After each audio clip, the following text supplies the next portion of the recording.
Welcome to the Coming Home Well podcast, the show that educates, supports, and advocates for the veteran community. Your host, Dr. Tyler Piron, U.S. Army retired, will bring you exciting conversations with amazing guests about resources, research, and military history, all geared to helping our warriors to come home well. Here's your host, Dr. Tyler Piron.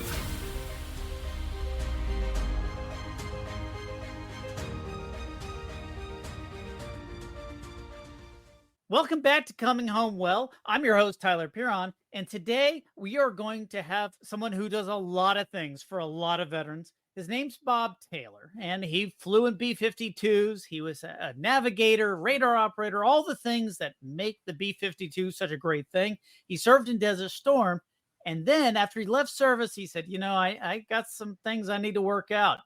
And he wrote a book. And he's done some pretty cool things with the VA. He's done some pretty cool things with the other treatment things that are out there. And so rather than me tell the story, because I don't know it nearly as well as Bob, welcome to the show, Bob. Thank you so much for joining us on Coming Home Well. Thank you, Tyler. It's really good to be here, and I appreciate the opportunity. No, I really appreciate you coming on because you have this book, and I see it. It's up behind you. It's From Service to Success, New Mission, New Purpose, and a New Journey to a Great Life. And I love this title because I often talk about finding your purpose and finding your tribe when you get out of service. Especially if you've come in early, your whole life has been the military, even if you're 25 or 26 or 30, and all of a sudden you don't have this group of friends around anymore. And what the heck am I doing? What's the mission? And so you sort of address that. So how did you end up writing the book? Let's go into who is Bob Taylor and why the heck would you write a book like that? Sure. So I served active duty for almost 6 years, and I flew in 11 combat missions. And to be honest with you, I would have thought I got through it pretty easily. But 6 months after I arrived back, I started having these nightmares. And about 6 months worth of them. And then all of a sudden they just stopped. Just as mysteriously as they started, they just stopped. And so I thought, well, maybe I'm, just made it through. But I did, retrospectively, I realized that I suffered some depression and irritability and some other, what I now know are symptoms of PTSD. And about 16 years later, a whole 16 years later, the nightmares came back with what I say was a vengeance. And so much so that I was afraid to go to sleep. And that sounds terrifying. Yeah, they actually were pretty terrifying. So I started to drink a little bit to see if I could just, numb myself to go to sleep. And then when one didn't work, a couple more. And I eventually realized that isn't going to work. And I finally came to the conclusion that I needed to get some help. I couldn't do it on my own. I wasn't the best version of myself as a father, as a husband, as a colleague.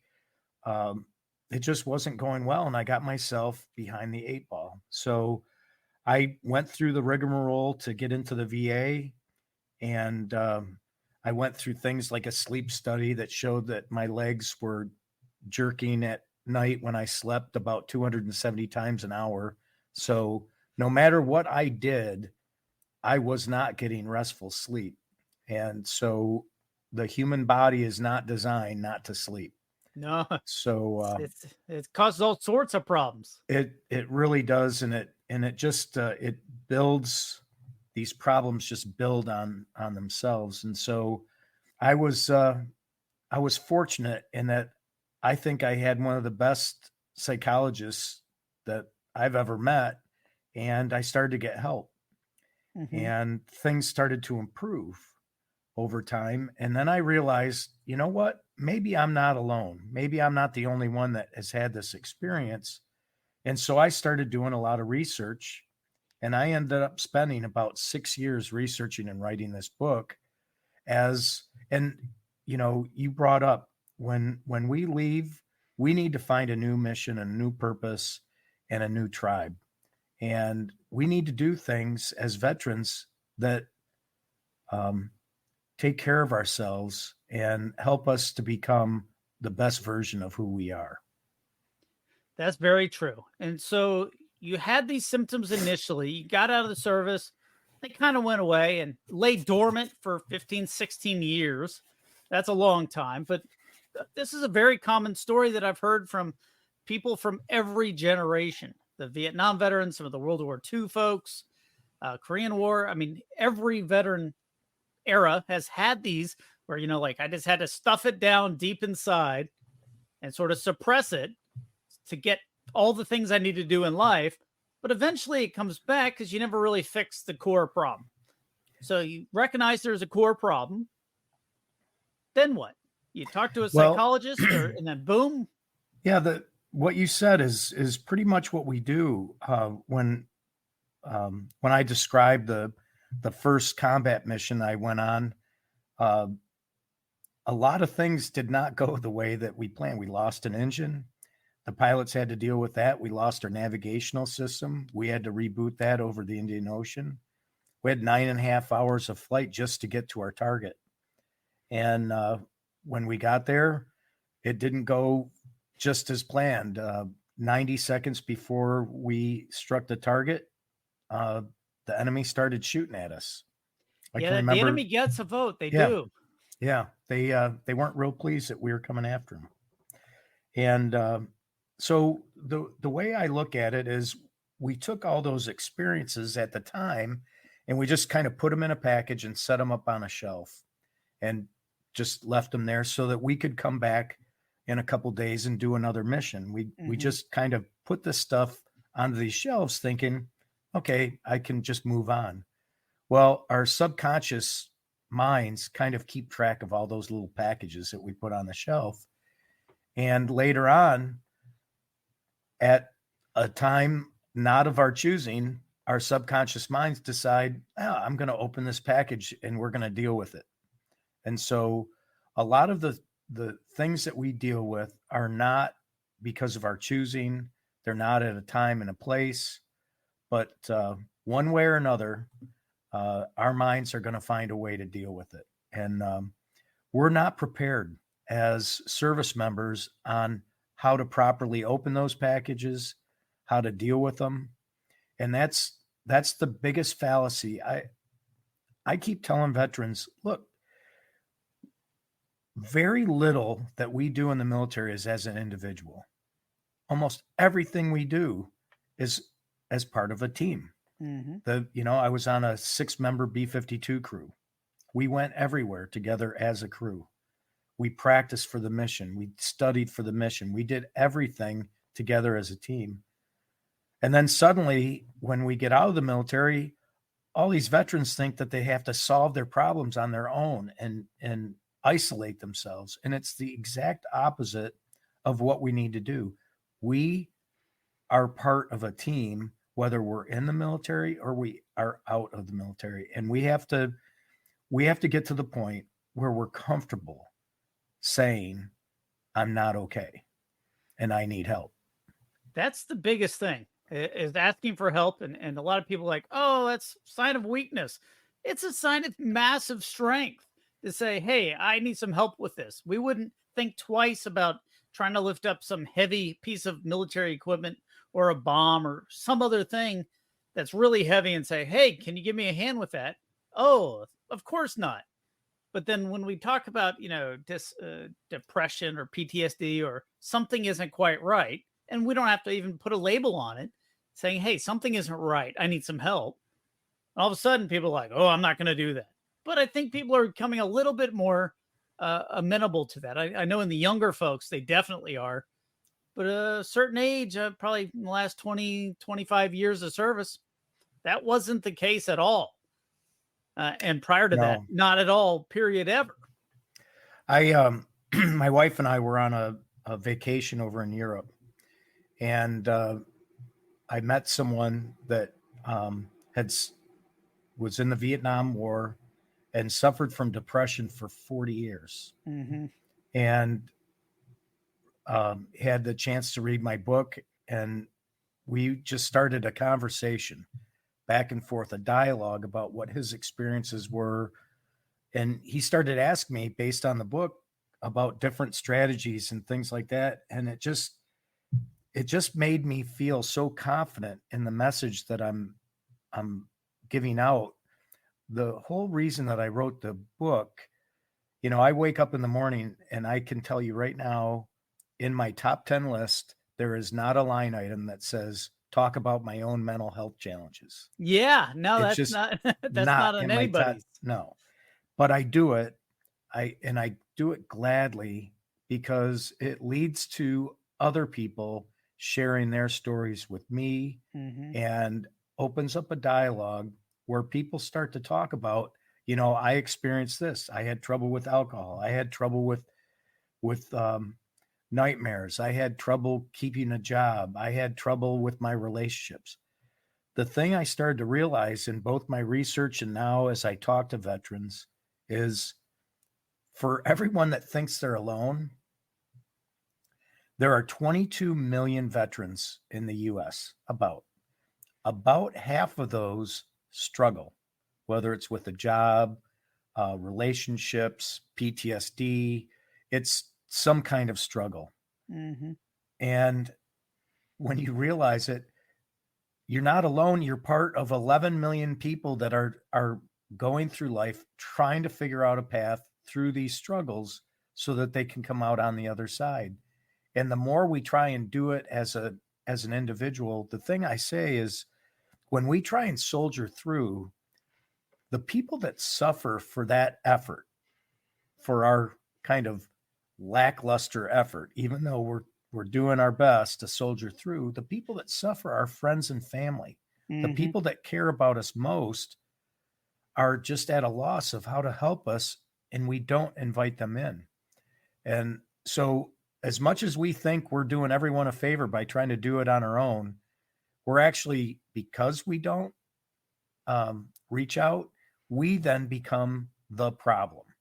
We become more of a burden to those around us because we're just not involving them. We don't realize that they're the ones that are put on earth to help us, our friends and our family. Yeah, they want to be there. They want to help. And you're giving them the stiff arm and like, I got this.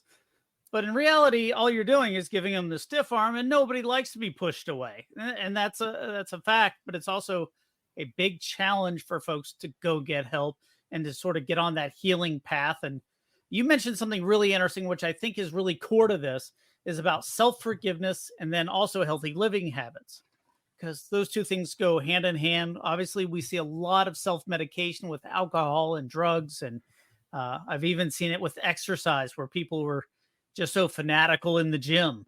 And we're not even going to talk about CrossFitters because, that's a whole different breed, but a joke. But these healthy habits often go hand in hand with sort of self-forgiveness and getting yourself back on the right path, as opposed to getting blotto every night and trying to sleep. So a friend of mine who often has given me good advice says, Bob, it's never just one thing. It's about 10 things. And it's true. It's never just one thing. It's not just get a good night's sleep, even though that's a really big one. It's not just stop drinking. It's a whole, they call it holistic because it's a whole process. It's rejoining a tribe, finding a new passion, getting a good night's sleep, eating right, establishing a good gratitude mindset.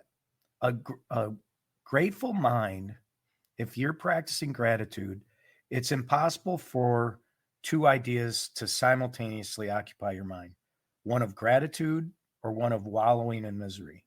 Those two cannot coexist at the same time. So if you practice gratitude, you kind of push out the negative aspects, and it opens your mind up to much more positive things. And like you said, the effort of self-forgiveness is a really critical thing, because as veterans, we're harder on ourselves than anyone else could be. Oh, yeah.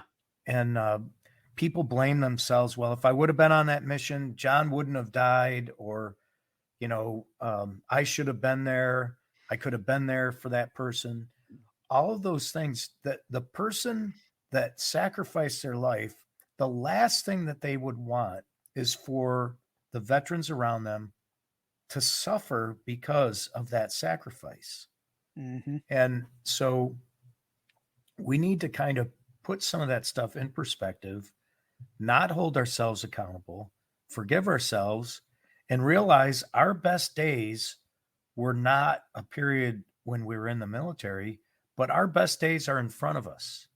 And when we can start to put that in perspective, we have a wonderful life ahead of us. That's a really important message. And I think that really resonates with a lot of folks, because it is easy to wallow in the, oh, woe is me, life sucks, I don't know what I'm doing, this isn't working out, I'm not where I want to be with a career, my significant other is, leaving or whatever, because you've been pushing him away. There's all these attendant problems. And, there's just like the opposite corollary of people make their own luck. Well, yes, but people also make their own problems sometimes with that path of problems that you were talking about. And it's not on purpose. It's not like veterans sit around, how can I be miserable, or how can I make things worse, or how can I make bad decisions? It's not like that. It's just, we're not, I think I was an incredibly good navigator and radar navigator. I think I was very good at what I did. Mm-hmm. I was trained for years to do what I did. And that's what I was trained to do. I wasn't trained as a psychologist. I wasn't trained as a psychiatrist. So I think we have to kind of, like that commercial says, stay in your lane, bro. Mm-hmm. We have to decide what we're good at, do those things. But then when we need help from someone that is, if we need our car repaired, some of us might be talented and skilled at doing it, but very few people pull their cars in and tear them apart and put them back together again anymore, because we're not trained to do that. If we have a problem that we're not normally trained to do, it should be okay to say, you know what, I need some help. And I think people underestimate the amount of help and just the basic skills that we can practice that will improve our mindsets. Now, to be clear, not one book and not one thing will necessarily solve everything. But if you're on the right path of, hey, I want to try what works for me, because everybody's an individual, and what works for me may not work for you, and vice versa, or down the street. But you went and did some interesting things to try to deal with this depression and PTSD and the challenges that you were facing. Let's talk for a moment about the trial that you went through. I guess that was probably with the VA. I remember they were doing one like it. It was outside the VA, but it was Okay. It was a clinical setting that I did. It was a treatment called MDMA, and it's a synthetic. I was a cop. That's a party drug. Yeah. On the street, it's probably referred to as ecstasy, or I think even Molly. Yep. But the thing is this drug has a significant benefit. And I will tell you that it was the most transformational experience that I've ever had in my life. It allowed me to, I have not been on antidepressants ever since the treatment. And wow. It has completely changed my life in a way that I will look at February 2nd of every year as almost like a rebirth, because the amount of self-forgiveness and what I refer to as almost like a ritual cleansing of I would describe it as my soul or my spirit. Mm-hmm. I was cleansed in a way that it's hard for me to describe in words, but it just significantly changed who I am and how I relate to other people in the world. So I'm always a stickler for sort of the mechanics of these things. So you're doing this clinical trial. Is it like a one day? Is it a week? Like, is it So I had, yeah, every day? How did that work? I had 3 preparatory sessions that Mhm. were kind of around what's my situation, where am I at in my treatment. I had to, at one point, I had to stop taking the antidepressants I took were in a class called SSRIs, Mhm. and you can't be on SSRIs while you're and take MDMA. So I had to get off of it, and apparently SRIs are addictive, and It can be, yeah. you can't just cold turkey it. So I had a month of weaning myself off, and then came to the realization that there was a reason that I was on them, because it put me in a pretty bad place as far as irritability, depression, all those things came back full on without the medication. So the medication was working, just not getting you to where you It, really it needed to be. right. It was maybe in the beginning it was working at a 10, and then it gradually went down to a 9, 8, Mhm. 7. So it just was not working to the level, and I was kind of out of medication options. Mhm. And so that's why I went through this treatment. And but it just so the treatment itself was just one day. Oh, wow. So I went into a clinical setting. It took about an hour to an hour and a half for the dose to take effect. The clinician kind of set up an environment with music. I wore a headphone. I laid on a bed, and then the experience came. The whole thing lasted for about 5 hours, and in my perception, lasted for about 20 minutes. Hmm. And then after the 5 hours, I kind of came uh, back to the normal reality, but transformed. That's amazing. I mean, we've interviewed folks that were doing the clinical trials. We've talked about it here on Coming Home Well, but I've never heard the other side of the patient side. So I'm finding this fascinating because there's such promise based on not just your own experiences, but lots of research about the effect on some people to have this transformational change and sort of a brain rewiring of, hey, here's all these things that are, kind of got jumbled, and it sort of resets them. And that's the way it's been described to me. And it sounds like it had a very, very significant effect for you. How long ago was this? So it was last year in February. Okay. So, like And a whole year on, things are still going great. yes, I probably will have another treatment. Hmm. Um, but um, And that's what it's, I recall from talking with the clinicians. It's like a tune up, so to speak. yeah. So I am nowhere near where I was before the treatment. Hmm. But I can just tell that some of the symptoms I had um, might be returning to a limited degree. Just Hmm. the what you experience in life when you go through life and you have this depression and you have this irritability and some of the things that you struggle with in your relationships and just the way that you think and do things. It's hard to imagine what life would be like without those issues. Right. And um, As crazy as that sounds, yes, right, I knew you exactly what you become mean. kind of like, okay, that's my life. I That's I just deal how it with is. depression. I'm irritable. I have these issues, and that's just the way things are.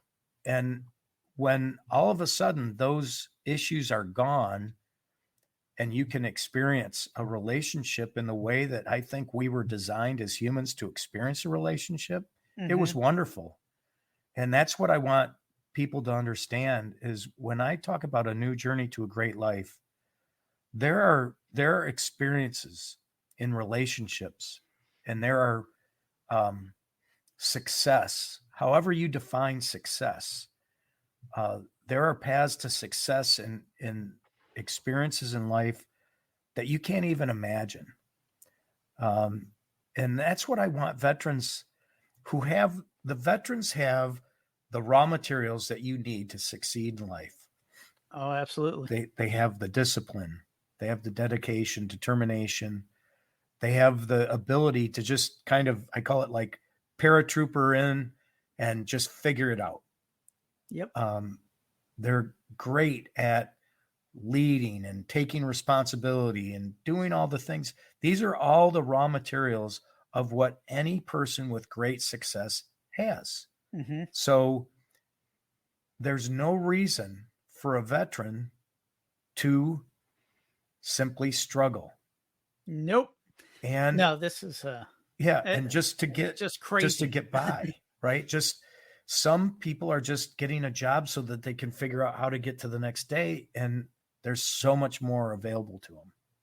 Though there's so many resources out there. The problem is, and this is something that we've discovered here at Coming Home Well, is that people aren't aware of the resources till it's a crisis. And then they say, oh, I wish I knew then what I know now. And that happens. I mean, that's many times in the military, until it's a crisis, it's not a problem. My biggest regret in life, my number one biggest regret in my life, bar any, is that I did not seek help sooner. Yeah. Because and you missed out on years. Who knows what my life would have been like if I had experienced that level of happiness and joy for that 16 years that I didn't get the help. Yeah. And like I said, the book is aimed at veterans, but it's also aimed at the family of veterans. When veterans say, so-and-so doesn't understand me, they don't understand. That's one of the common things. The purpose of the book, too, is to help family members understand what their veteran is going through and how they might be able to help. But to be able to, and I think it helps families understand that there is something just really special and wonderful if they can work through some of these issues that the veteran's facing. I see that a lot. And one of the things that I always find so interesting is, maybe he's not just a dick. He's dealing with some issues. And there's a lot of veterans and there's a whole vet bro society where they're just being jerks. Sometimes that's a cover for other insecurities, and it's a lot of things. But sometimes, and more often than not, at least half the time, we know people are dealing with issues. And hey, if you address those issues, they're not going to be the jerk anymore. And that's a big message. I think a lot of people, especially if you're around a veteran, that you need to take into account, like, hey, this is solvable. This is not like, hey, this is who they are from now on until the end of time. They can get help because there's a lot of things that people go through and everybody's different, and that's one thing that, when you're a young gung-ho soldier and you're out there and like, oh, that was nothing. Oh, everybody deals with trauma and stress and the mortality of those combat situations, or there's a lot. I've seen more people die in non-combat operations than I did in combat. And I've been to Iraq, I've been to Afghanistan, I've been all over the place. I see more death in training and being in the motor pool and accidents. You see more of these things. Now, obviously, combat has its own thing because somebody's actively trying to kill you, which is a very unnatural situation for anyone to be in. But there's a lot of things that happen. So all that to say is that there's no judgment on why someone's having stress. You're like, oh, everybody's service is special and unique. And it doesn't matter if you're the supply sergeant or the guy who makes the chow hall, you're all facing very serious risks. And how someone deals with that matters. I met a mother. I take these books to different VAs and I do book signings and things. I met a mother whose son was a meteorologist. So someone that briefed pilots and air crews on the weather and she shared with me how much he's been struggling. And so what I told her is, look, you don't have to be in combat to struggle. Veterans, people in the service know who they are. They know where they fit. They receive incredible training.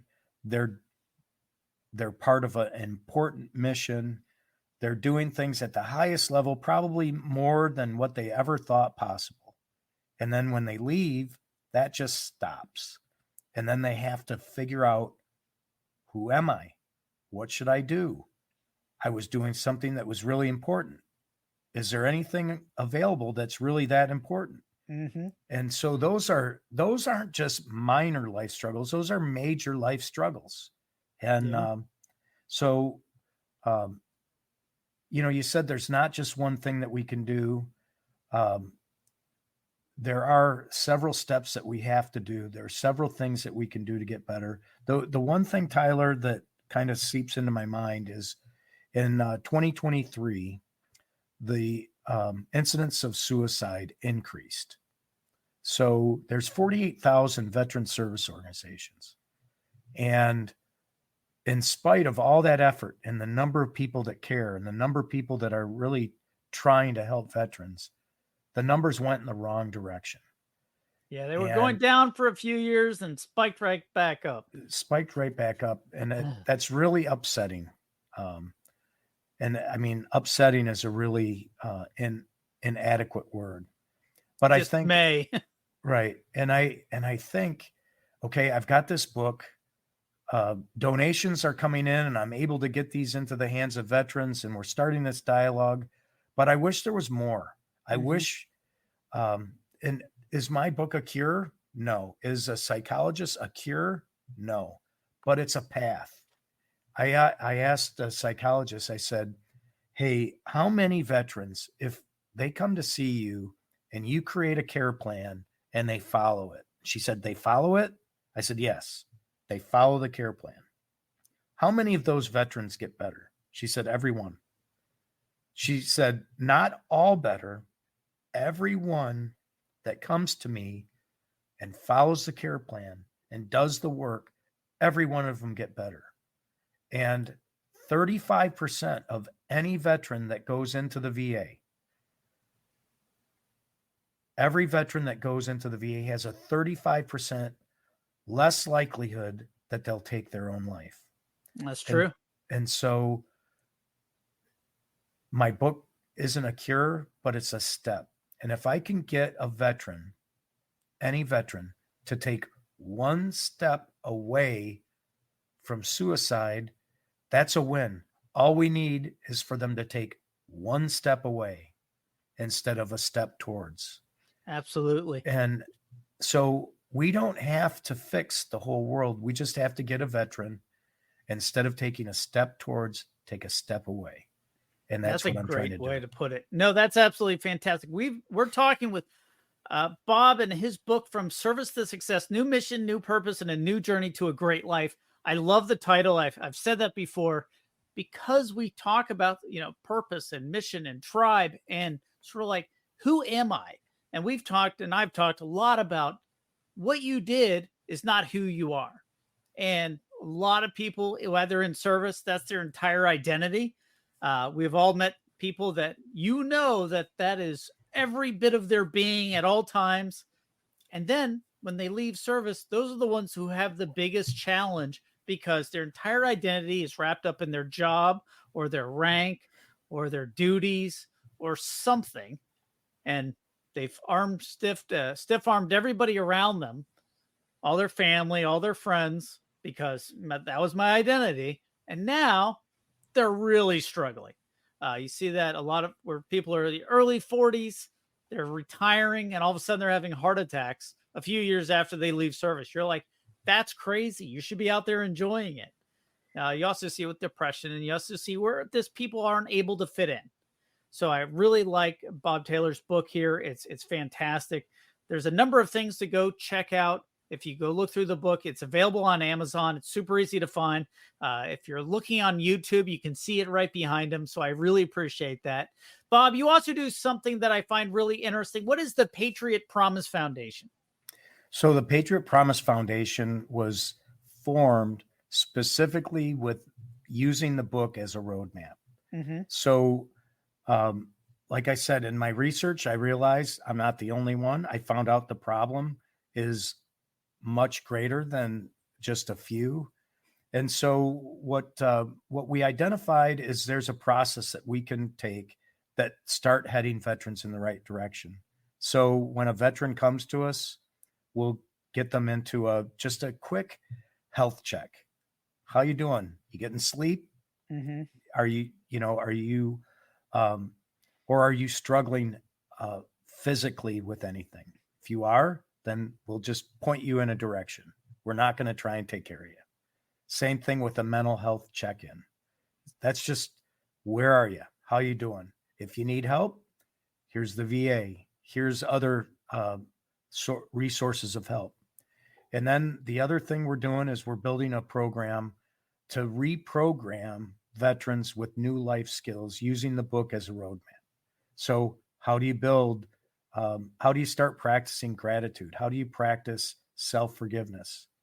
And then, I've been very blessed and fortunate to have a successful business career. I run a healthcare business that we sell about $120 million each year into the federal government. Oh, nice. And so, yes, I've struggled, but I've been able to overcome that adversity and I've been able to create some great success. So not only do I want to just talk about my mental health challenges, I want to talk about what you can do to achieve the highest levels of success in life, Mm-hmm. however you define it. If it's with family, if it's a hobby that you want to become excellent at, if it's business and you want to earn a lot of money, there are things that we can teach people on what they need to do to be successful. So we're going to create a certificate program that teaches these tools and life hacks and how to achieve this level of success. So that's I love the fact that it's pairing with the book. You've done a lot of time, effort, and personal research into this. What was the most surprising thing that you learned as you were developing the Patriot Promise plan of action, but also with the book? Something that surprised you. You had your own story, your own experiences, but I'm sure that there were things that weren't quite so clear to you until you were doing the research. So I think the number one thing was that I discovered that it was a much bigger problem than what I understood. Fair. I had no idea. I knew I wasn't alone and I knew there must be others out there. I had no idea there were 11 million others out there. Right. And I also didn't realize how common some of our own foibles are. When we're depressed, how common it is to isolate ourselves, how common it is to do the opposite of what we should do to help ourselves. So those were kind of the surprises as I did the research and the realization of these are solvable things. Mm-hmm.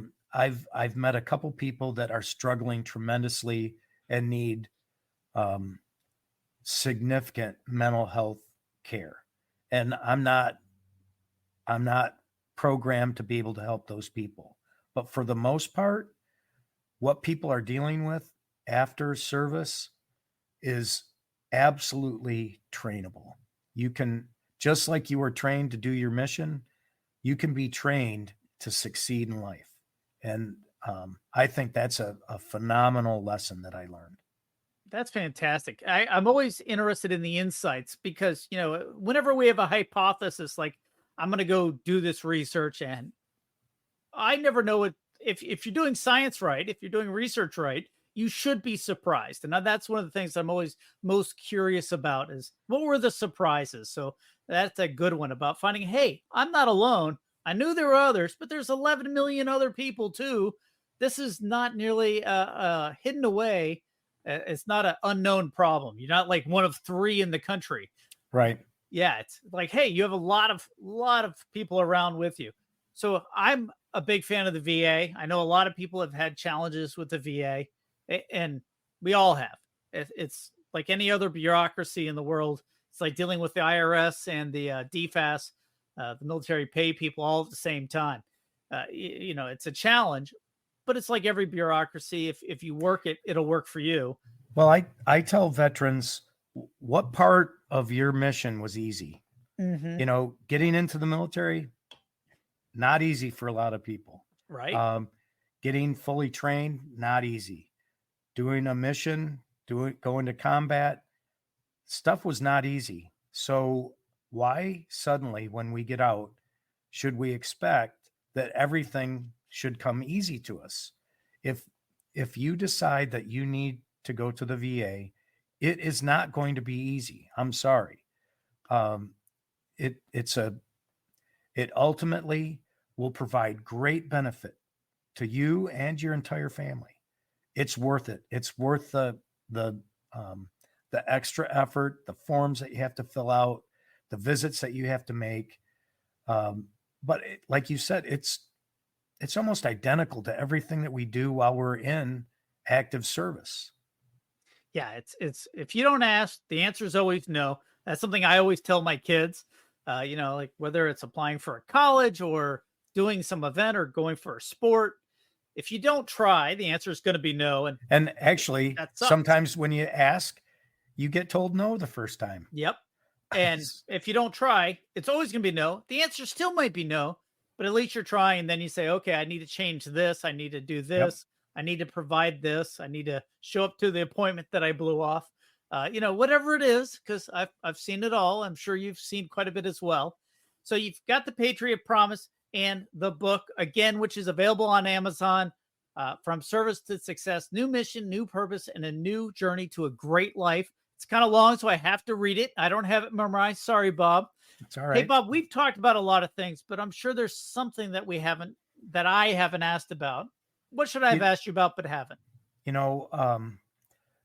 A lot of times I forget to talk about this in these visits, but if people go to the patriotpromise.org, they go there, they can buy a book and donate books to other veterans. Mm-hmm. So you can buy one, donate 5, donate 10, or you can just donate. And I've been shy about asking for donations. And my wife recently lost a cousin that was a former military service member, struggled for years, and died from suicide. And I just decided that I'm not going to be shy anymore. There is something that we can do. If it's just, if you could join me and just help me put a book in the hands of a veteran and help them take the one step away from suicide, that's all I could ask for. And so if there's anything that I, would like for people to do is just go to the patriotpromise.org website and either buy a book, donate more, or just donate money. And we'll make sure I don't make any money at all from the foundation. I don't make any money from selling books. Everything I do goes into getting books into the hands of veterans and getting them the resources that they need to get better. So I'm not making this plea to my personal benefit. I'm making this plea to the benefit of other veterans, and I just ask people to contribute. That's absolutely fantastic. Sometimes all it takes is that little bit of nudge, that little bit of resource, that book. Hey, I'm not alone. There's other people. There's lots of 48,000 veteran nonprofits out there, veteran VSOs. Everybody wants to help. Except here's a plan. Here's an easy way to do it. At patriotpromise.org. Go check out the website. Try to skip out on the Amazon. You can find it there too. Go to patriotpromise.org and check it out. Bob, before I leave, let me ask you just one last thing. Absolutely. What else does somebody else need to know about Patriot Promise, the book, or what Bob Taylor's been up to? Well, I'm just like pretty much every guy or gal out there that's just trying to find their way through life, that has gone through service. I really feel a connection to veterans that aren't experiencing the best that life has to offer. There are the one thing I'll tell you is that there is a gap. Many of the veteran service organizations help veterans find a job. They help veterans get the health care, equipment that they need, tuition for their children, physical things that help veterans. Mm-hmm. There is not as many tools out there to help change the mindset of veterans. And that's all I'm trying to do is just one little piece at a time, help a veteran change their mindset, open up their minds to something better in life. And that's what the Patriot Promise is about. That's absolutely fantastic. It doesn't have to suck. I mean, that's the biggest thing. No. When I got hurt and I was medically retired, my life was like, oh my gosh, what in the world am I going to be doing? Like, I've been in the Army since I was 17. And it's been many years. And I was like, what the heck am I going to do? It all worked out. Great opportunities. Probably, and I say this with a bit of irony, is that getting hurt was the best thing that could have happened to me. Many more doors opened, a lot more things that could have maybe never happened otherwise. But if I was like, oh, this sucks, I'm just going to, curl up in a little ball and just survive and just sort of eke out an existence, that would be a horrible way to go. And it's because I had friends and I had resources and I had people that I could reach out to and talk to. And, some of this gallows humor, it's always amazing. Right. Anytime you get veterans together, no matter which era it is, whether it's, like a World War II person and a Gulf War or, any of the terrorism years, they all get together and it's like they all just sort of speak the same language. It's amazing. The vernacular's changed, the uniforms have changed, the missions. There's a lot of jobs that don't exist anymore and a lot of jobs that never could have existed in the past. But they all come together and they all share that message. I interviewed a World War II navigator from a B-24. Oh, amazing. And I was stunned at the similar experiences that we had. He flew 42 combat missions in the Pacific during World War II, but, using the sextant and doing navigation and just the similarities. And like you said, the language that we speak, it's just like an automatic. It's a true brotherhood. Yeah, that camaraderie. And I think that is probably the biggest challenge. People want to, and like you mentioned earlier, people want to isolate, try to fix it myself or just sort of deal with it. Because, hey, I'm just going to close up. And that's the exact opposite of what you need to do, folks. We've talked about this a lot. Go check out Bob's book. It's really a great roadmap. Go check out patriotpromise.org. We'll put all the links in the show notes so you don't have to try to write it down as you're driving. If you're listening to the podcast on your way to work or something, it'll be in the notes. You'll be able to click on it. Super easy. Bob, thank you so much for joining us on Coming Home Well. I really appreciate it. I love the fact that you have a personal story and you sort of transformed it into a call for action, sort of a plan.